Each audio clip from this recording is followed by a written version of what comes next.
আসসালামু আলাইকুম। ইটালি সম্পর্কে প্রতিদিন নতুন নতুন কাহিনী, রঙ্গতামাশা কি যে শুরু হয় আমি বুঝি না। নতুন করে একটা বিষয় সামনে এসেছে, যেটা গত একদিনে আপনারা প্রায় বলতে গেলে কি পরিমাণ লোক যে মেসেজ করে পাঠাইছেন। উম, শহর ভিত্তিক নাকি এখন ভিসা দিচ্ছে, শহর ভিত্তিক নাকি কাগজপত্র সব যাচাই বাছাই করছে, এবং ওই সব শহরে একবার যাদেরকে ডাকা হয়েছে এরপরে আর নাকি তাদেরকে ডাকা হবে না, তাদেরকে আর ভিসা দেওয়া হবে না। তারা এখন কি করবে? কিছুদিন আগে আমি একটা ভিডিও বানাইছিলাম, সেখানে আমি বলছিলাম যে একটা ভাই আমাদের এগ্রিকালচারে মাত্র 12 দিনে ভিসা পেয়েছিল। তো সেটা একটা ছোট পেফেতুরা বলে হয়তোবা তার কাগজ কন্ট্রোল খুব তাড়াতাড়ি হয়েছে, মালিক হয়তোবা অনেক হেল্পফুল ছিল।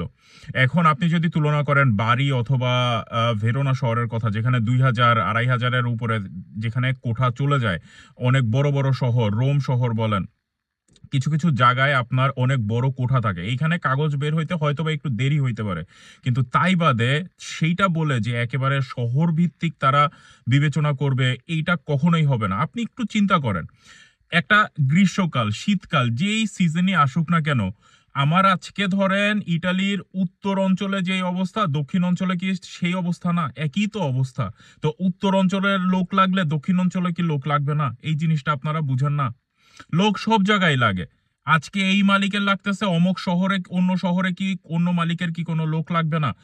অবশ্যই লাগবে। সব শহরের সব কিছুই ভাই, বিচার বিবেচনা সবকিছুই চলতেছে এই রকম। যত আপনি একটু একটু কল্পনা করেন, ধরেন আমি নিজেও ইটালি থাকি না, কিন্তু আপনি বাংলাদেশে থেকে আপনি একটা একটা গ্রুপ চালায় আপনি একটা কথা বলে দিলেন, আর মানুষের মন ভেঙে যাচ্ছে, মানুষ তখন বিভ্রান্তিতে পড়তেছে, মানুষ উল্টাপাল্টা কথা বলতেছে, তখন তার যে মধ্যস্থতাকারী আছে তার সাথে সে খারাপ ব্যবহার করতেছে।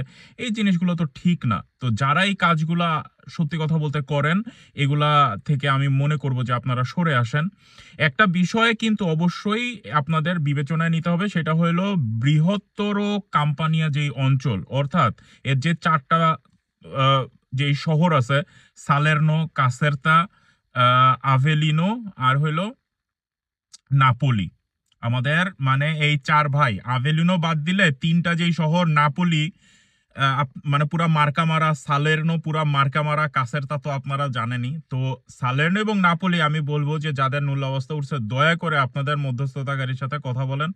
এইটা বাংলাদেশ, পাকিস্তান, শ্রীলঙ্কা, কোনো কিছুই মাপ নাই এখানে। 35টা যেই দেশ আবেদন করে, সবার মূল্যাবস্থা এইখানে ধরা খাইছে, এবং এদের এই মূল্যাবস্থা যা ছিল সেগুলো পুনর্বিবেচনা করে কবে নাগাদ আপনারা ভিসা পাবেন সেটা আল্লাহ মাবুদ জানে। গত কয়েকদিনে এই সব অঞ্চল থেকে ভিসা কারা পাইছেন একটু আপনারা কল্পনা করে দেখতে পারেন।